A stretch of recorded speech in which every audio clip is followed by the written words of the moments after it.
All right, 1 second here.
All right, welcome everyone to this Q&A. Again, want to welcome everyone. To this Q&A. Question came in that I didn't get a chance to answer, and earlier in the week, since that question was about that the face of generations like the face of a dog, so to speak. So it's about rabbis and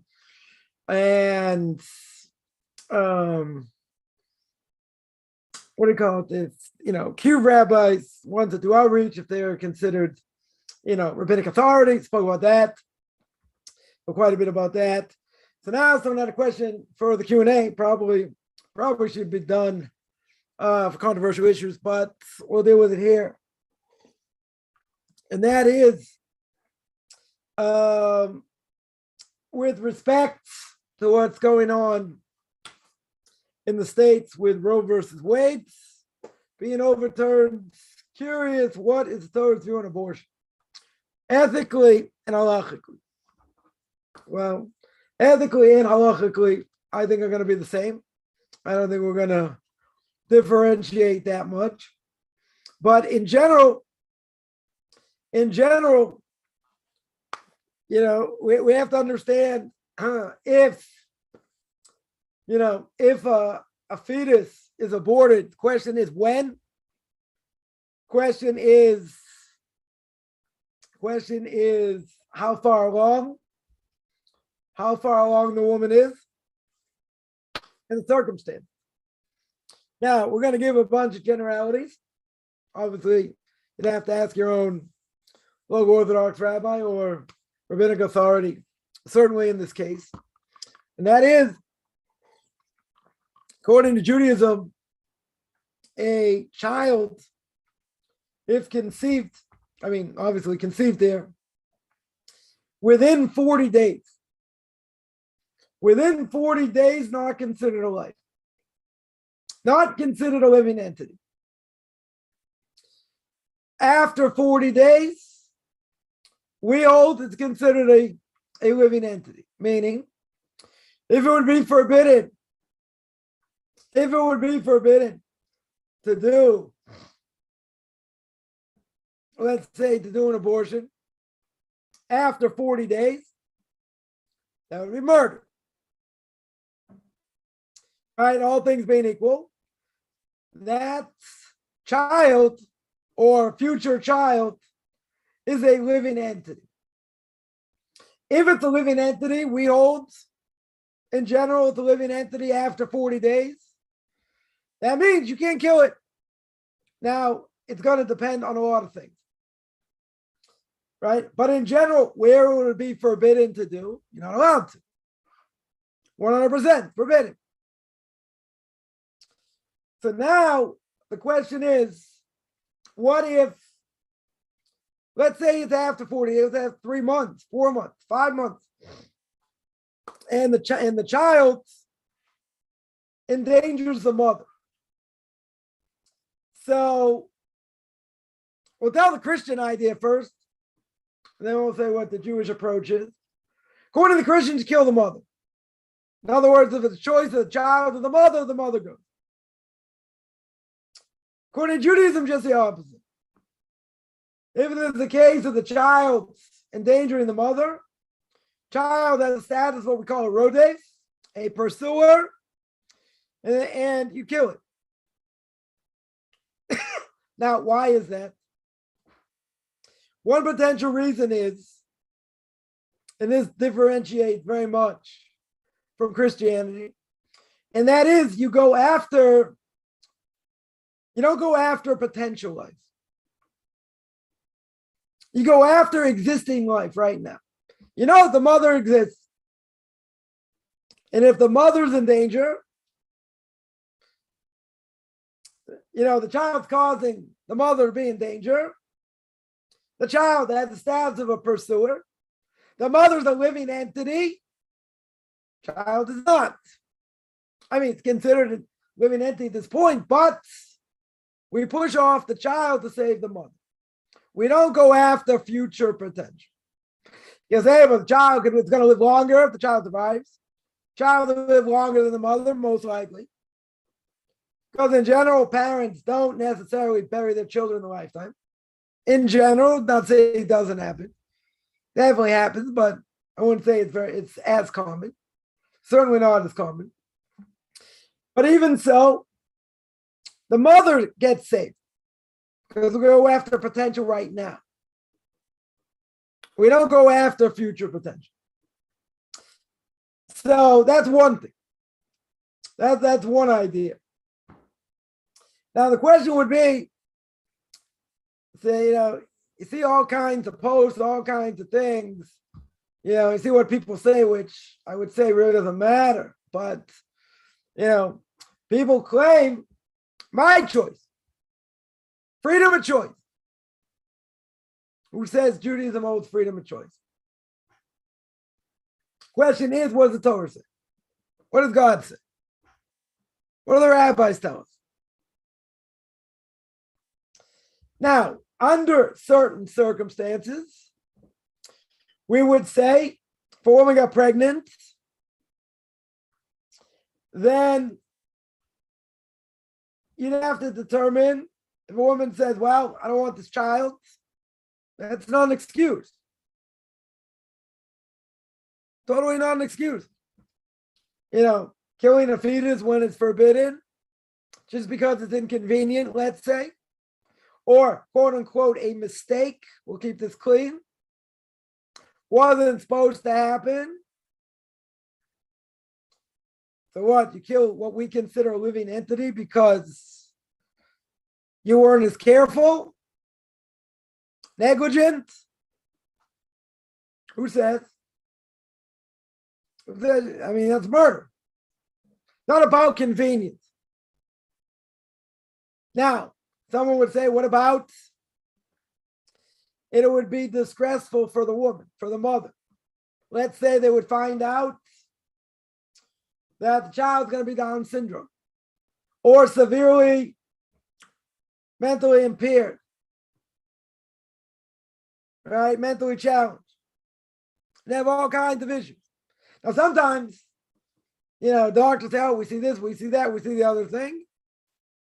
And in the end, it's nothing.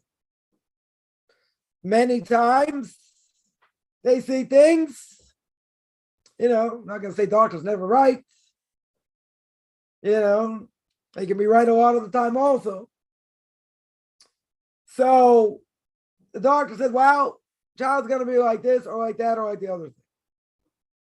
Now, at this point, depends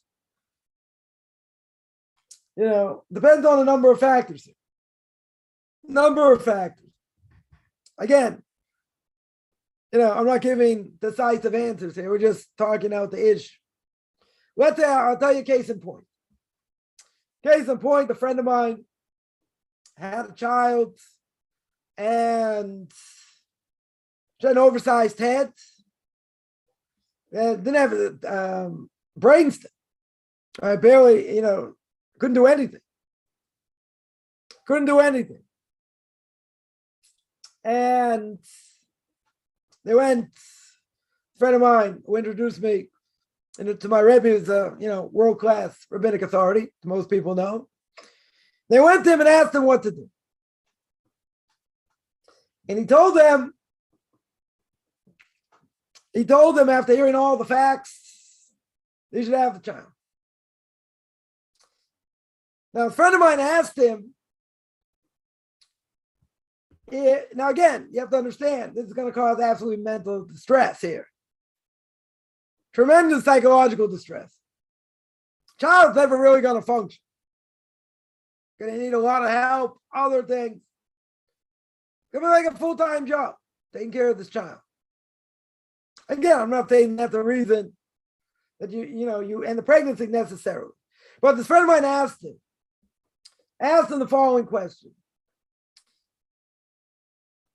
He asked him, you have 2 daughters. If this happened to your 2 daughters, what would you tell them? What would you tell them? The Rabbi answered, to one daughter I'd tell one thing, another daughter would do something else. In other words, one daughter I'd say have the child, another daughter not, and abort the child. What's the difference? Why isn't in that case? Why isn't that murder? Because that'll destroy the mother. Totally destroy the mother.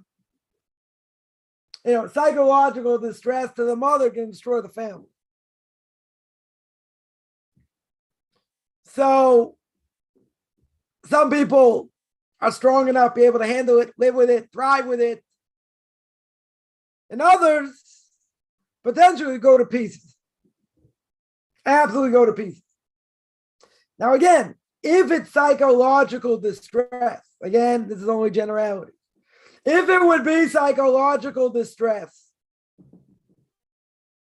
then you'd have to ask that great rabbinic authority, listen, it just can't handle it, this, that, and the other thing. That's a legitimate concern. That's not just, she'll have to deal with it. You're talking about a house not functioning. Stress on a marriage. A lot of things. So, that is not a small factor. But we don't throw around terms for nothing. We don't say, psychological distress. Of course there's going to be psychological distress. And having a child in general, even if they're healthy, very good. It's also hard in different ways. Imagine someone has, successive children every, year and a half, 2 years. And after a certain amount of time, you got 4 kids under the age of 5 or under the age of 6 or whatever. A lot of little kids, it's hard. So then the question we maybe we'll deal with this a little bit also, is okay, in such a case, doesn't the mother get a break? So what about contraception? Right, where does that fit in? But whatever, maybe we'll hit that also. So there are circumstances where, great, again, these are questions for great rabbinic authorities, that they would say, terminate or not terminate. But, it's, for the small fry here. You need to go to a Torah giant over here. So what about a case? The woman got raped? Right? I think a number of rabbinical authorities would hold. No, nothing to talk about.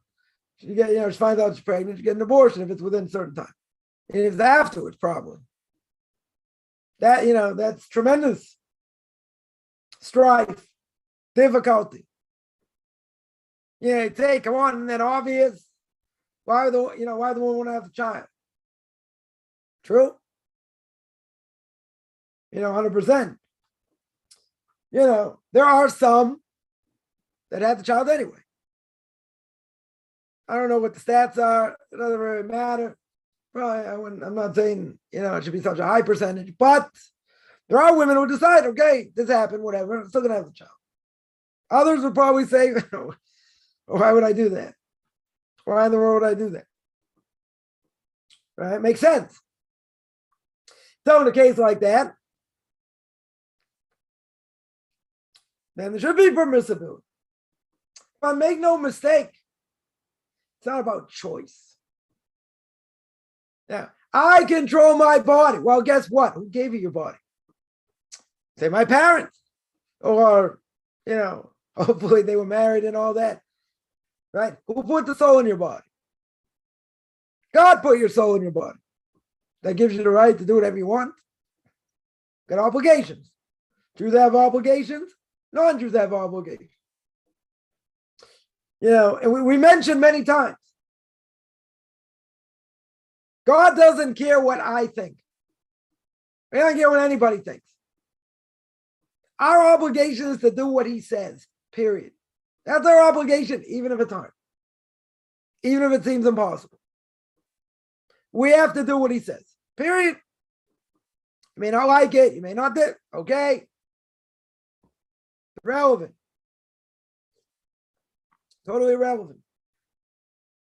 It's not about what I think or what I feel is important here. It is important. Because if it's psychologically going to have tremendous damage on the woman, that's a factor. It's not a small factor here. It's a factor. But we don't, if a person throws out psychological distress, in general, it could mean different things to different people. Like for some women, it's going to be really hard, but they'll make through. They'll deal with it. Other women would just go to pieces, have a breakdown. When a woman has a breakdown, family can get destroyed here. A woman has to be strong, right? So in such a case, this great rabbi sees this woman will totally go to pieces. The family's going to suffer and this and that. She's not going to be strong enough to cope. Then that's a serious consideration. It's funny. I shouldn't say funny. It's ironic. People say, women have no rights. They can't do this. They can't do that. Can't do the other thing. Their feelings come up tremendously here. But see, the problem is we live in a disposable generation. We live in a quick fix generation. So, this happened. It shouldn't have happened. Fix it. It's inconvenience. I'm not talking about stress. It's about inconvenience. You could say, well, many ways, try to prevent it. Obviously, it's a sign supposed to have this child. Some people may look at it that way. But, you see what goes on in the world. People today, at any level, a lot of people do not want to be inconvenienced. Life, in different ways, can inconvenience us. God throws things out at us. We're not in control. The question is how we deal with it. But then we live in this disposable, quick fix generation. And nothing to do, let's make clear, nothing to do with choice. It's my body. In the end, and if God wills it, your soul goes out, you die. We make choices. We have an evil inclination. We can do the right thing, the wrong thing. It's not about my choice here. Right? There are factors involved. We mentioned that, we're going to listen very carefully and see what's going on over here. And see, maybe this woman will go 100% to pieces. And she won't function, destroy her family.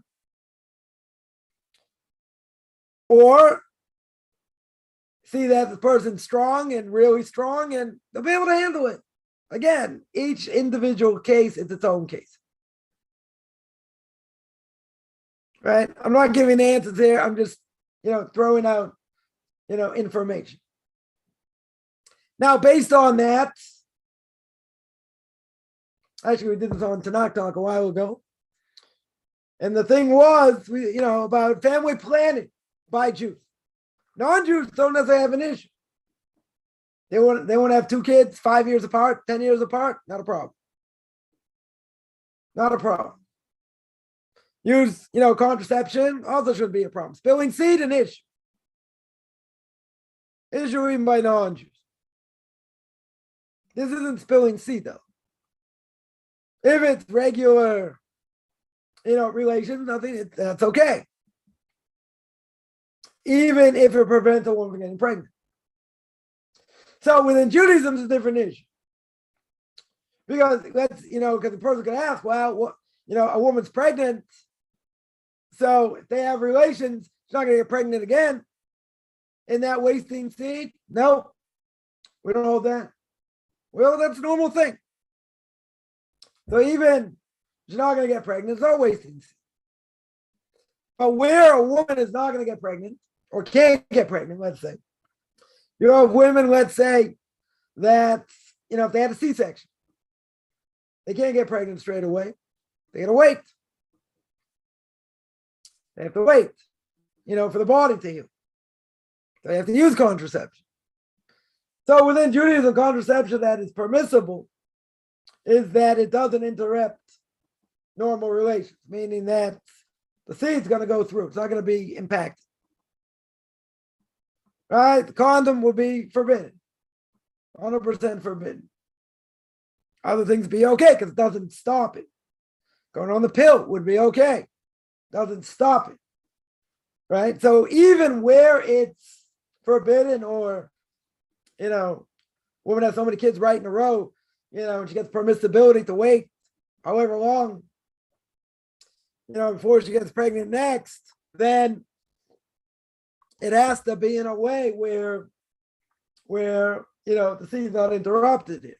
That it can go through even though she's not going to get pregnant. That's not wasting seed. There are ways, to do it. There's, we mentioned certain types of contraception be forbidden. So this is a very serious, complicated issue. Because in the secular world, if they have kids, maybe they have 1 kid, 2 kids, and those be spread out. So a woman not, let's say, not having children. So we're going to see that, depending on the circumstances, could be okay. But again, we have a serious question here. The serious question is, would be about wasting seed here. Now, if it's permissible, it's permissible. Right? There are, some rabbis give certain permissibility. If a woman has a lot of little kids right in a row, and it's very hard. But it's only for a certain amount of time. It's not, okay, we'll give you 2 years. Oh, we'll give you 3. It depends. Depends on the situation. Depends on the health. Depends on a lot of things. Depends on mental health. If they say, listen, it's just, can't handle much more right now. That, again, we're not saying outright, someone says that, well, we're going to say 100% that's permissible. Then you're going to get permissibility. Because essentially, you're not producing life. You're preventing life from coming into the world. The Gemara says the Messiah can come only when all of the souls come out of heaven. Now, non-Jews, though, speak about non-Jews, they also have an obligation to have kids. Why? Because they have to bring children in the world because you need a population. If you don't have a population, next generation disappears. But by them, the mitzvah being fruitful and multiply, they have to have a boy and a girl? No. They have to worry, consecutive? No. They can wait, this, that, but they have to populate the world. So what do? There are people that don't want to have kids. Okay, it's their choice. Everyone makes a choice, right? So it's someone contacted me, whatever, a while ago, and they said, did I transgress? I didn't want to have kids. I was not interested in having kids.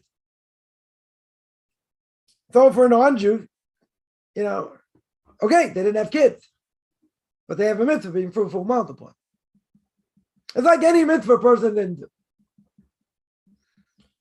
I know someone wanted to have kids and his wife couldn't have kids. He said, should I divorce her? I really want to have kids.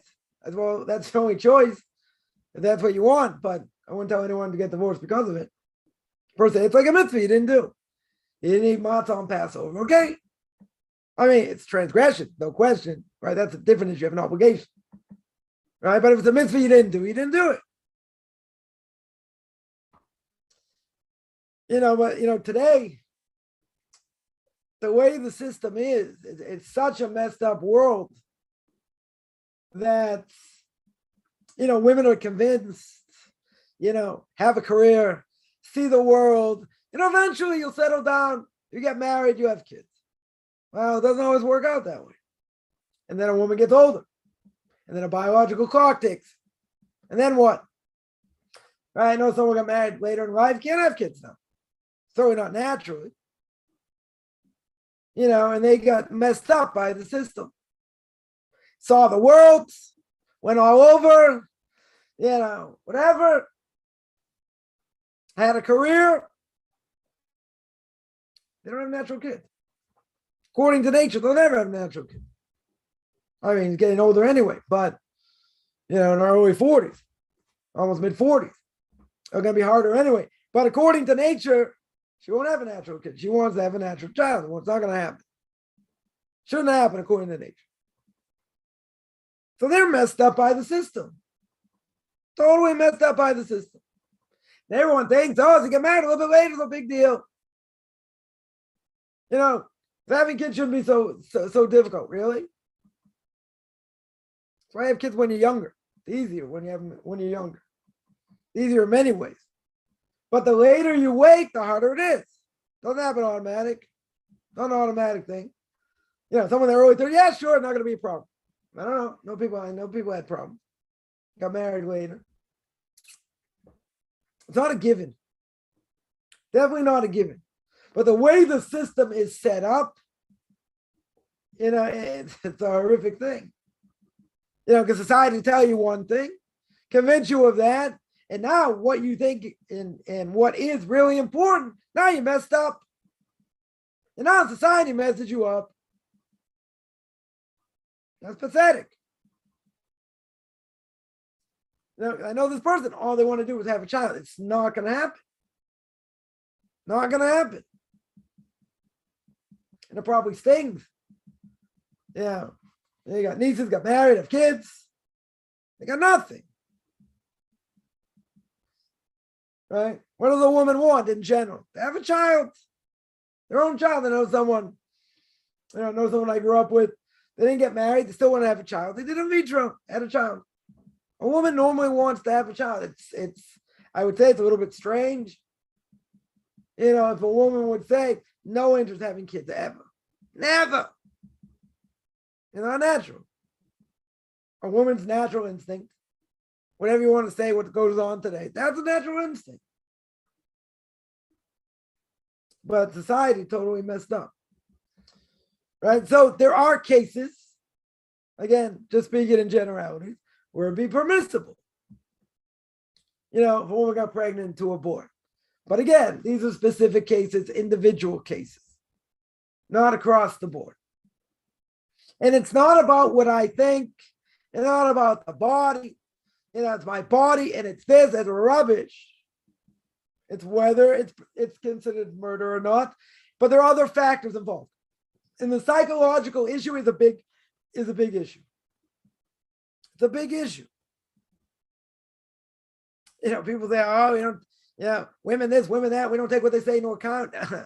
Not in this case. Certainly not in this case. Whoever's going to deal with this question, they're going to listen to every single word this woman says. Every single word. Why? Because whatever decision they make, it's life or death. Literally, it's life and death. Someone posted, I'll do what I want, don't give me your religious view. Don't give me what you think. Well, it's not about what I think. As we said, nobody cares what we think. God doesn't care what we think. It's whether, is that considered murder? Or is it not considered murder? And if it is, when? And what are the circumstances? Right? But what's the bottom line? People say, it's my choice. I'll dictate, not yours. There are factors involved.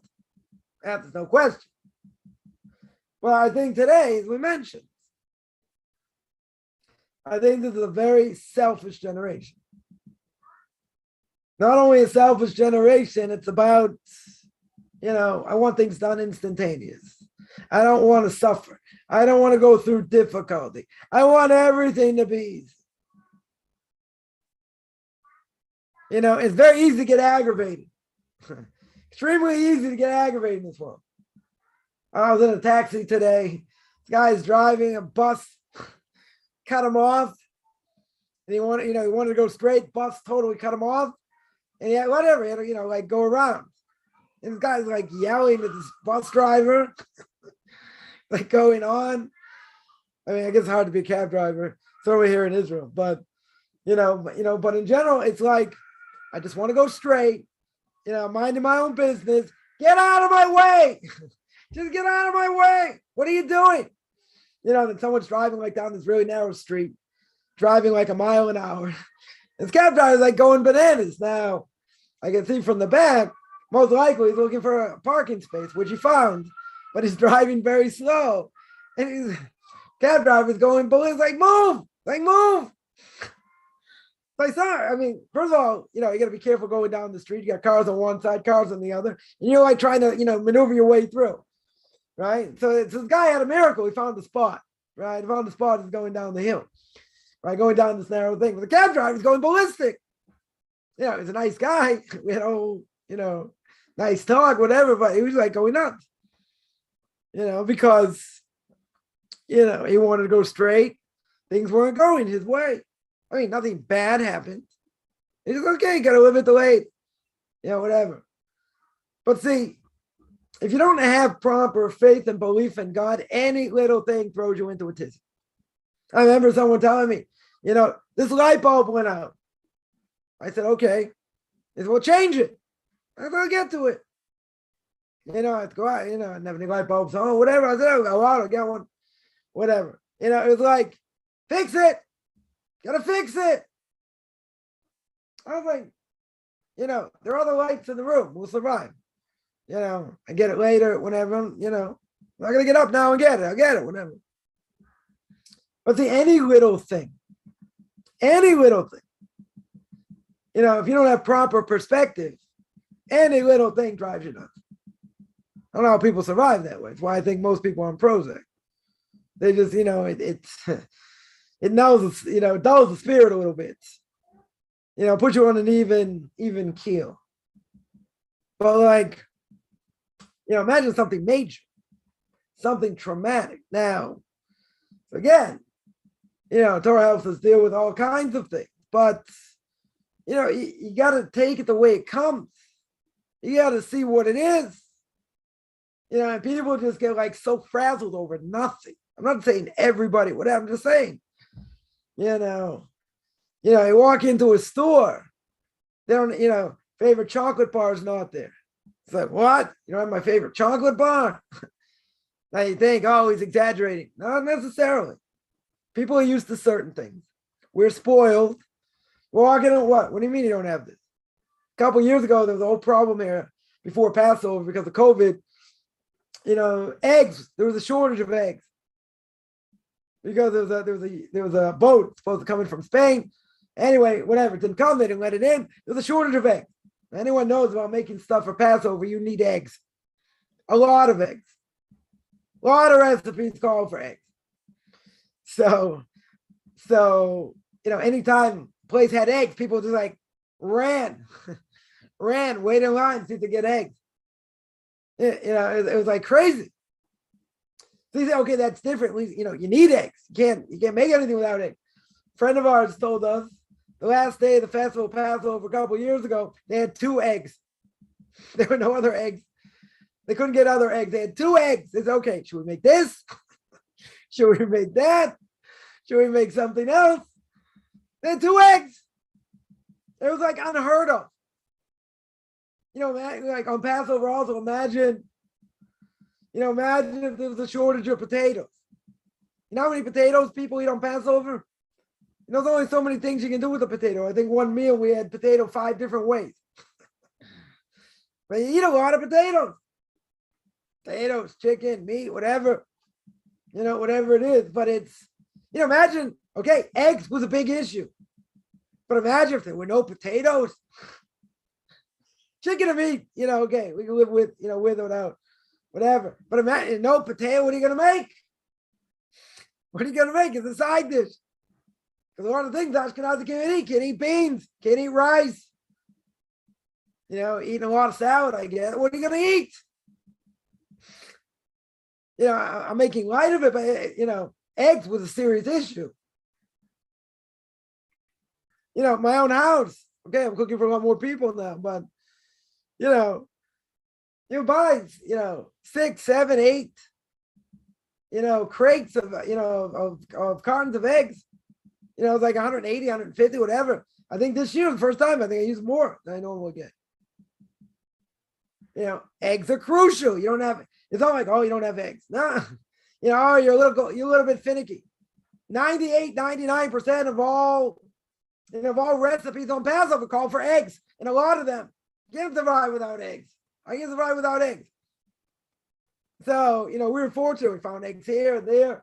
We used a lot less. We made a lot less during COVID. Okay, so we had to think, okay, maybe make this, maybe make that. That's not being finicky. We had no choice.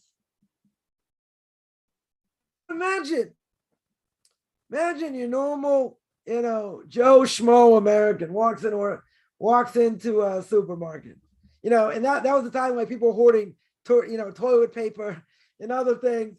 You walk into Walmart, right? No toilet paper, no toilet paper at Walmart, or something that is a necessity, and people hoarding or whatever. Imagine, go to 5 different places, no tissues, no toilet paper. Oh, it's gonna be hard. What are we gonna do? But people today are very, very spoiled. Walk into a place that don't have what you want. You're like, what do you mean you don't have it? What do you mean you don't have it? So now I had a problem with all the boats coming in from China and all this. So spare parts you can't get, other things you can't get. Yeah, living in a new reality. The different reality.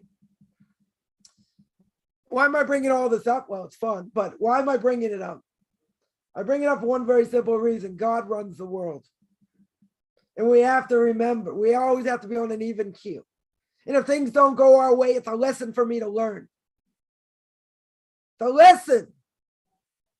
Doesn't mean it's always easy and all that. I'm not saying that. Right? But you look at it in a different perspective. You can say, oh, this, that, the other thing. Well, you're alive, aren't you? You're breathing, right? Even the air's not so clean. You're not starving, right? Basically, you're not starving. You got a head over, you got a roof over your head. Whether you own it or not, doesn't matter. Many things to be thankful for. What? My candy bar? Where's my Bamba? What do you mean no candy bar? There's some people that I've heard in some places. They're like, what do you mean you ran out of this? How'd you run out of this? You have to serve me. That's your obligation. I want my candy bar. Okay, I have to go somewhere else. That's the, tissue generation we live in. That's the, what's the word? The cream puff generation we live in, as a friend of mine would say. Yeah. So anyway, let's see if there are any, can't imagine any questions here. Someone asked, can you draw a benefit from rabbit manure for gardening? Why not? What would be forbidden? Should be okay. I don't see why not. You're not. See, the problem with non-kosher animals, you can't do business with them. You're not allowed to do business with non-kosher animals, right? Someone just asked me this the other day. It's about owning, like owning stock in McDonald's, right? Owning stock in McDonald's, you can't do. Why? Because you can't do business. You can't do business with forbidden things, right? Certainly with vegetables and sabbatical year, you can't charge what you would normally charge in general. There are other issues, but things that are forbidden, let's say non-kosher meat, you cannot get benefit from non-kosher meat. That means you can't cook it even if no one eats it. That means you can't cook it even if a non-Jew eats it. That means you can't derive benefit from it, right? Totally can't derive benefit from it. So that being the case, this is not an issue. We're talking about doing business.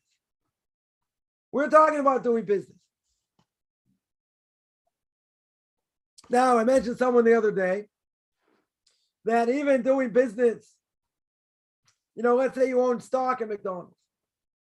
If a person owns stock in McDonald's, you're going to say, well, not everything that McDonald's makes money from is forbidden, right? They're not only making money from cheeseburgers, even though cheeseburgers, by any of these plays, only rabbinic prohibition. Why? Because it's not kosher meat, not kosher cheese. The only glatt kosher trace McDonald's in the world that exists is here in Israel. Why do I say glatt kosher and trace? Because the meat's kosher, the cheese is kosher, they put it together, that makes it Torah prohibition. The only place in the world. Everything else is rabbinic, but it doesn't matter. You can't do business with this stuff. Now, even if you tell me they make money from drinks, apple pies, other things, French fries, that's not forbidden. You're right, but it doesn't matter. Because a lot of the money they make is from burgers. Most of it's from burgers. Somebody asked a contradiction in 2 Kings and Chronicles. I don't know. I have to look it up. I'll get back to you on that one. Someone asked, we want to convert you. We wait to have kids till after converting. Not necessarily. Because if you have kids, those kids will convert, if they're underage, below the age of bar mitzvah, 12 or 13, they'll convert with the parents. Right? They'll convert with the parents. So you don't have to wait. They won't be born, as Jews. Okay. That may be true, but doesn't mean you can't have kids. If a person is dating, I would tell them not to date before they convert. Unless they're dating someone who wants to convert. And this is also a big thing most people don't know. They'll say, I'll let the other person do what they want. Why do I have to, what does it matter what I do? Because it does. Both people have to be going in the same direction. You have to go in the same direction. If they're not going in the same direction, then you can't convert. Doesn't matter what, this person wants to keep Shabbos, they don't. What if it's a woman? She's not going to go to the mikveh. That's a problem. That's a big problem. Not only that, if he converts and she doesn't, or vice versa, what happens? He's married to a non-Jew. Can't do that either. Also a problem.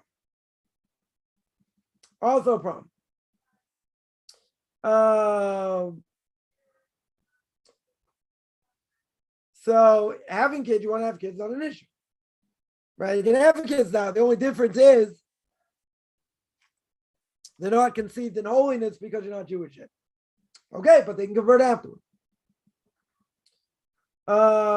Somebody asked, atheist scientists say there's not enough water on this planet to flood the world. Does Hashem create new water from nothing to flood the world? No. Obviously, whatever these scientists say goes against what the Torah says. There's plenty of water to flood the world. Where'd the water come from? Right? Wherever it came from. Plenty of water to flood the world. The science says against that. I have to answer what science says. They said there wasn't enough water. How big was the world at that time? You say the planet was the same, yeah. How much water do you need to flood it? I don't know, maybe you didn't need that much water. You could say, well, maybe it was a miracle. I don't know. God needed extra water. Listen, he can make something from nothing. That's all about creation. Let's keep in mind one thing. Where there are contradictions between science and Torah, so we have to answer. There are a lot of things science hasn't proven. So where you're going to say this is ironclad, meaning, this there's no proof against. So what is it? What do you do with the Torah? They have to come up with an answer. There are answers. I'm not aware there wasn't enough, to ask somebody about this, but I'm not aware there was enough water to do it. The Torah tells me God took all the water, flooded the world. So what's our assumption? There was enough water. He created all the seas, all the oceans, all the rivers. They're all created way back when. God separated all the seas and this and that, so why couldn't he flood the world? Because there wasn't enough water in the oceans to do it? I don't know. I'll have to look into that, but I don't know if that's ironclad. I don't know if 100% all scientists say there was not enough water. I don't know if that's true. Definitely don't know if all that's true. Someone here points out, so the rabbi seemed to single out McDonald's, Burger King, Wendy's, no difference. That might not be milk and meat per se. Right, Burger King would be. If they put cheese on it. It could be McDonald's is worse because it's milk and meat.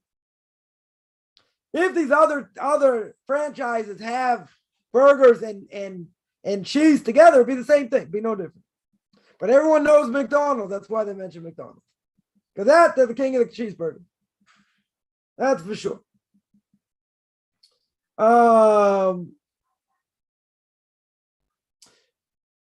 One second here. Someone asks, I explain Ashkenazi DNA thing. Where do you get a DNA test before marriage? Oh, it's a different issue. DNA, let's make clear. If a non-Jew, I know you're not talking about this, but I'll mention it. If a non-Jew gets a DNA test and it says they're 10% Jewish, means nothing. That DNA test doesn't mean anything. Why not? Doesn't prove any Jewishness. Not at all. So the only thing that's going to prove Jewishness is the mother's Jewish, grandmother's Jewish, or you can produce a marriage document, or at least 4 generations buried in a Jewish cemetery. If you can't produce that, then a person has to convert. Right? DNA doesn't mean anything. But the DNA test between a man and a woman is you want to make sure that there's no issue. There are certain diseases for that if they would carry both the male and the female carry the same gene, then there would be an issue, right? In other words, there were certain diseases that if both are carriers, then there's a good chance, obviously, the child to be a carrier and it'll be dangerous, totally dangerous. That's why they do genetic testing. That's the reason. Because if they would have children, right, for certain, I'm forgetting what the diseases are right now, but for certain diseases that that both parents would have genes for, and the child is going to come up, with the gene and potentially die from it, right? So that would be bad. So there are certain diseases that both parents are carriers, could make the child, mentally challenged and worse. So therefore, when they do genetic testing, they'll say, these two numbers or whatever, they're compatible or they're not compatible. and you don't know who's carrying the gene, who's not. But if they would both carry the gene, that would be dangerous. That 100% would be dangerous because you're going to have kids, they're going to have problems, serious problems.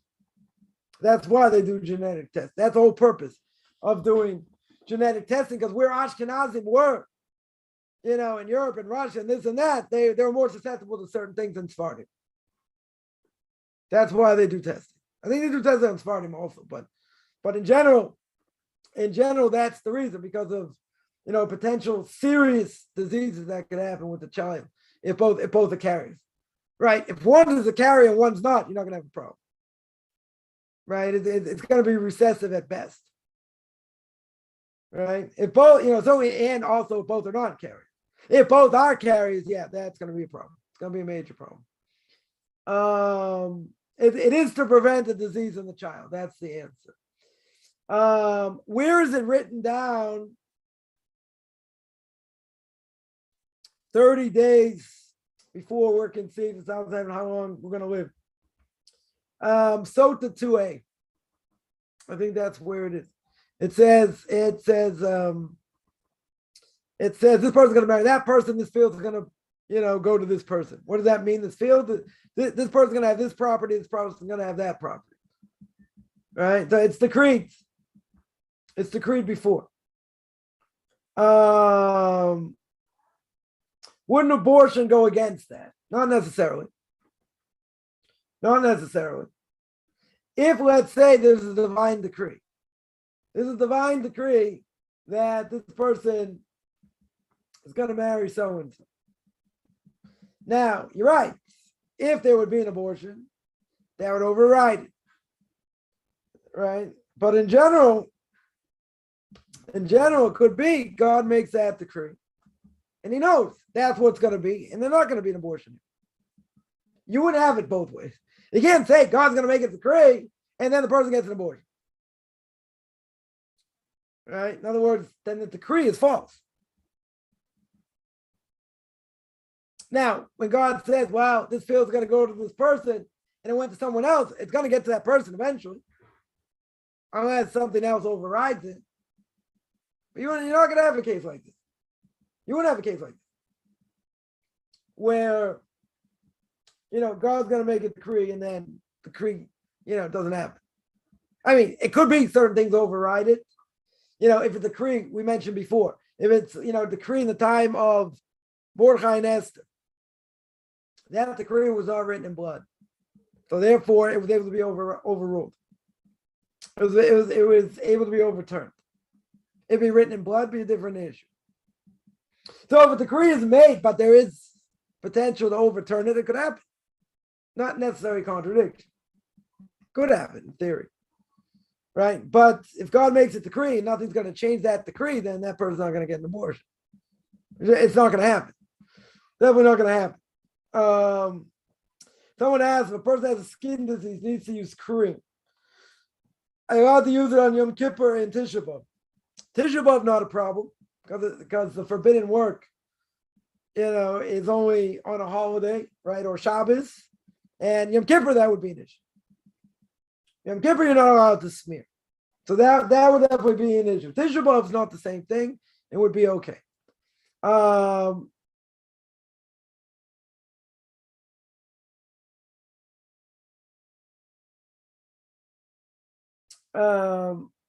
One second. Someone asked, there are Jews with mental illnesses, autistic, Down syndrome.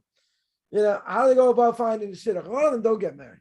Not possible for them to get married. There are some, let's say, high functioning Down syndrome that might be able to get married. There are such cases. Someone who's autistic in general probably won't get married. Someone who's on the autistic spectrum potentially also won't get married.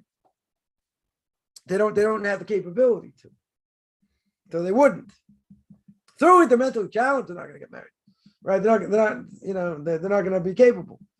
So they'll be, capable. How do you help them? So I'm not sure what the question is. Finding the shidduch, you're not going to do. You got to give them, the best chance of success. You have a lot of people. I know a number of people have, children that, either on the autistic spectrum or, whatever. I know one that, lives in a house with others that, other people watch over, they work and whatever. Some of these people can't get married, should be able to get married. Others, they may not have the capacity. I know someone now got married, going to get divorced because, this guy is on the, on the autistic spectrum. It's impossible. And they know that beforehand, but they got other issues. I don't know, person has to marry someone, that has other issues because, a normal person, it's, person can't be lived with in general. Just throw that out there. That, to marry someone either more like themselves or, whatever the case is, but if someone's seriously mentally challenged, they're not getting married. Most Down syndrome, they're not getting married. Again, it depends how high functioning. There are some that are high functioning, could be. But, I would say the vast majority, they're not getting married. And they don't, they shouldn't get married. They don't have the capacity to get married. Let me see here, a few other questions here.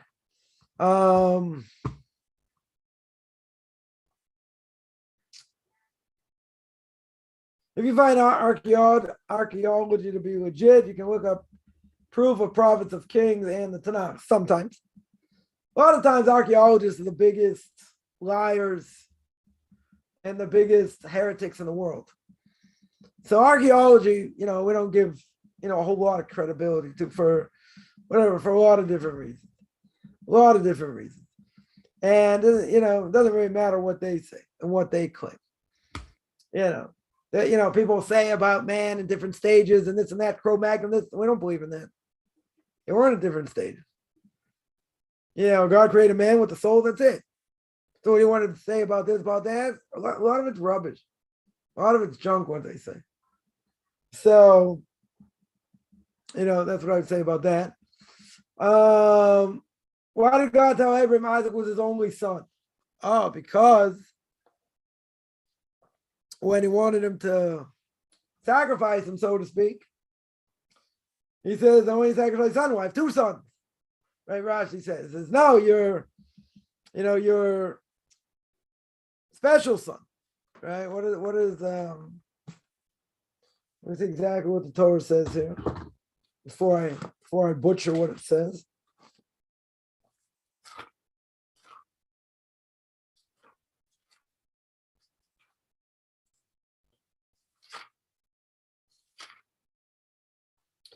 Torah says, please take your son.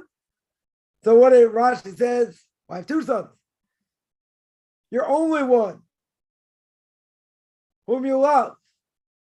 He says, no, I love both of them. Then it says Isaac. Right? In other words, he could have got out of it and said, I have two sons. The one you love, he loves both of them. He did love both of them. There's no question he loved both of them. So it says,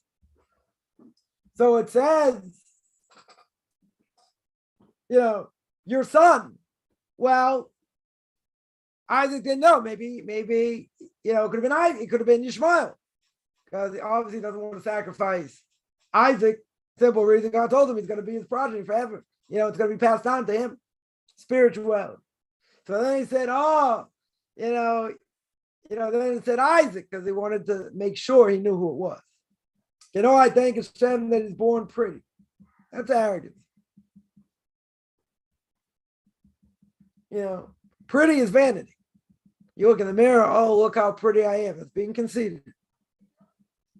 Right? We don't want to be conceited in any way.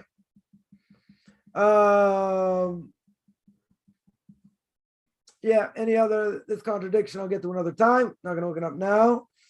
What is the cause of gene issue, causes disease if both are carriers? That's the issue. In other words, if we know anything about genetics, both are carriers, you got a very high percentage chance that you're going to have children, not only going to be carriers, but they're going to come out, seriously, injured and whatever. And they're going to have, diseases. So, if you go according to genetics, you break it down. You have two parents that are carriers, your kids, your kid's going to get it. 75% of the time, you want to take a chance? You want to take a chance on such a thing? Who wants to take a chance on such a thing? You got a 75% chance your kid's going to get this disease and die. 75% chance, according to genetics. No one's going to tell you to do that. Nobody. Right? It's dangerous. You do that. We have an opportunity to test today. Back then, we didn't have an opportunity. Nobody knew about this stuff. And now a lot of these things have been eradicated because they took the test. If they're compatible, good. If they're not compatible, they don't get married. They won't get married. Why would anyone get married? You got 4 or 5 very serious diseases a kid could die from. And you got a 75% chance the kid's going to get it. Nobody in the right mind is going to say, no, it's not a problem. Go do it. Believe, have faith. God's going to take care of you. There's a 75% chance of death. That's what it is. Right?